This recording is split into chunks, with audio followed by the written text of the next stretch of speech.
Pakistan test match फिर से हार गया और ये 8वीं लगातार शिकस्त है पाकिस्तान के जो हाथ में आई है अवे टूर्स के ऊपर, जो कि एक रिकॉर्ड है। अनफॉर्चुनेटली ऐसा रिकॉर्ड है जो कि कोई फैन नहीं सुनना चाहेगा, ना ही क्रिकेट टीम सुननी चाहेगी। सो क्या है, 40 विकेटें गिर गई इस पिच के ऊपर, और जो कि एक रिकॉर्ड है। वेस्ट इंडीज में कभी 40 विकेट्स नहीं गिरी हैं एक टेस्ट मैच में। सारे विकेटें जो है वो फास्ट बॉलर्स ने ली हैं।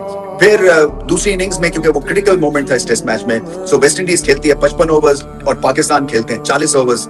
तो इसमें पता यही चलता है कि दोनों टीम्स जो हैं ये उनमें पुख्तगी नहीं है कि दोनों इनिंग्स को क्लोज आउट कर दें। सो पाकिस्तान कहां गलत गए, पहली इनिंग्स में लीड ले ली, इसलिए कि 100 रन पीछे थे, 7 विकेटें हाथ में थी पहली इनिंग्स में, और 30 रन की लीड वेस्ट इंडीज के हाथ में कर दी। और फिर वेस्ट इंडीज लड़खड़ाई, 150 पे 7 विकेटें उनकी गिर गई और 200 की लीड वो खींच के ले गए। और पता था कि टेक्निकल एतबार से पाकिस्तान की बैटिंग लाइनअप 200 रन प्लस इस पिच के ऊपर शायद ना कर सके। और जो मैं ये करता हूँ, ये जो प्रोग्राम करता हूँ, उसमें कई आपके कमेंट्स में ये लिखा हुआ था कि पाकिस्तान के लिए तो 100 रन ही काफी है या 150 रन ही काफी है। सो लोगों को पता है कि जैसे ही 200 रन का रन चेज होगा, क्योंकि ऑफ लेट ऐसा ही हो रहा है, बंडल आउट हो जाते हैं बड़ी जल्दी से, चाहे वो प्रेशर है, चाहे वो टेक्निक है, या वो वही बात है कि ये अब टीम ऐसी नहीं है कि जो दोनों इनिंग्स जो है वो बहुत ही उम्दा तरह से खेल सके। सो एक तो पहली इनिंग्स में जो रन नहीं ज्यादा किए और लीड लेने दी वेस्ट इंडीज को, और उसके बाद जो वेस्ट इंडीज के लास्ट 2-3 विकेटों पे आपने 60-70 रन करवा दिए। तो मैं हैरान था कि स्पिनर को क्यों नहीं इस्तेमाल किया गया।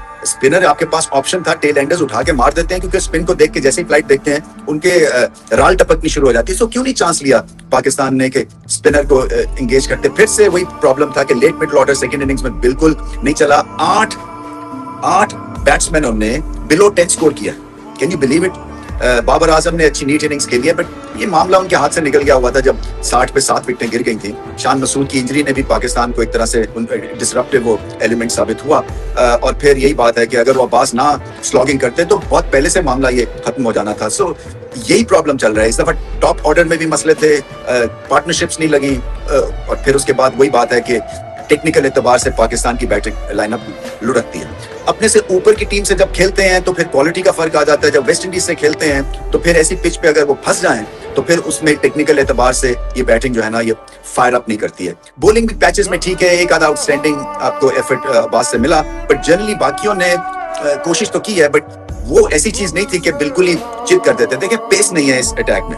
मैं फिर से कहता हूं कि एक surprise element at least test cricket में होना चाहिए ताकि टेल एंडर को यॉर्कर मार के फारिग कर दे तो वो भी नहीं था पाकिस्तान के ऑप्शन, इसलिए कि वो स्लॉगिंग इस स्पेस के ऊपर हो सकती है, जो कि आई थिंक जोसेफ ने की है। मुझे तो नाम भी कई के वेस्ट इंडीज के प्लेयर्स के नहीं पता, क्योंकि नए भी सारे हैं, ये ग्रीव्स हो गए, बाकी के हो गए। सो कीमा रोज की तो पेस ही नहीं है, फिर भी इसके बावजूद आसानी जो है वेस्ट इंडीज जो है ये टेस्ट मैच जीत गया।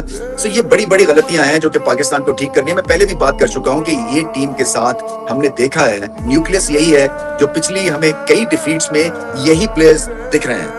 कोई 10% चेंज होती है, बट जो न्यूक्लियस है वही है। सो मैं एक्सपेक्ट कर रहा था कि बाबर आजम अपनी छाप छोड़ेंगे और कोई नई चीज लेके आएंगे टैलेंट के पॉइंट ऑफ व्यू से। देखें from leadership point of view ये इनका काम है कि आप टैलेंट पे नजर रखें और टैलेंट को ग्रूम करें, क्योंकि पीछे खेप जो आ रही है वो बड़ी लिमिटेड एबिलिटी वाली आ रही है। नए प्लेयर्स भी जो आते हैं वो एक आधे में तो चमकते हैं मैच में, उसके बाद फिर से वो फ्लैट हो जाते हैं। अजान अवैस जो है पोटेंशियल तो है, बट क्या है कि वो ऐसी पिच के ऊपर अभी बहुत रॉ है। सो टेक्निक ठीक होनी है, प्रेशर उनको एब्जॉर्ब करना है।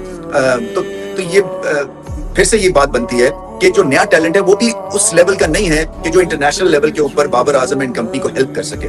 तो बहुत ज्यादा मसले मसाइल हैं, ज्यादा डिप्रेस होने की बात नहीं भी है और होने की भी है, इसलिए कि ये एक जो चल रहा है ना सिलसिला, एक जो पैटर्न है वो बड़ा कंसिस्टेंट है, और वो एक तरह से गिवन हो गया है कि जैसे ही पाकिस्तान पे प्रेशर पड़ेगा लास्ट इनिंग्स में ये जो है एक बंडल आउट हो जाएंगे, फोल्ड अप हो जाएंगे और ये प्रेशर नहीं सह सकेंगे। सो अब यही बचत है कि अगला मैच जीतें, तैयारी करें। एक तो अच्छे स्पॉट हैं, अब्बास की अच्छी बॉलिंग है, बाबर आजम ने अच्छी नीट इनिंग्स खेली है, उनकी कप्तानी में मैं समझता हूँ कि और उनको जो है ना जो भी उनके पास रिसोर्सेज हैं उनका इस्तेमाल करना चाहिए। चाहे वो लेफ्ट आर्म स्पिनर थे, चाहे वो सलमान अली आगा है, उनके 2-2 3-3 ओवर से कोई ऊपर से आसमान नहीं टूट जाना था। आपके पास ऑप्शन होते हैं, और ये पिच ऐसी थी कि कहीं की गेंद बाउंस होके लंबा स्पिन होके आप टेल एंडर्स को शायद जल्दी आउट कर सकते हैं और ये मुकाबला और ज्यादा क्लोज बना सकते हैं।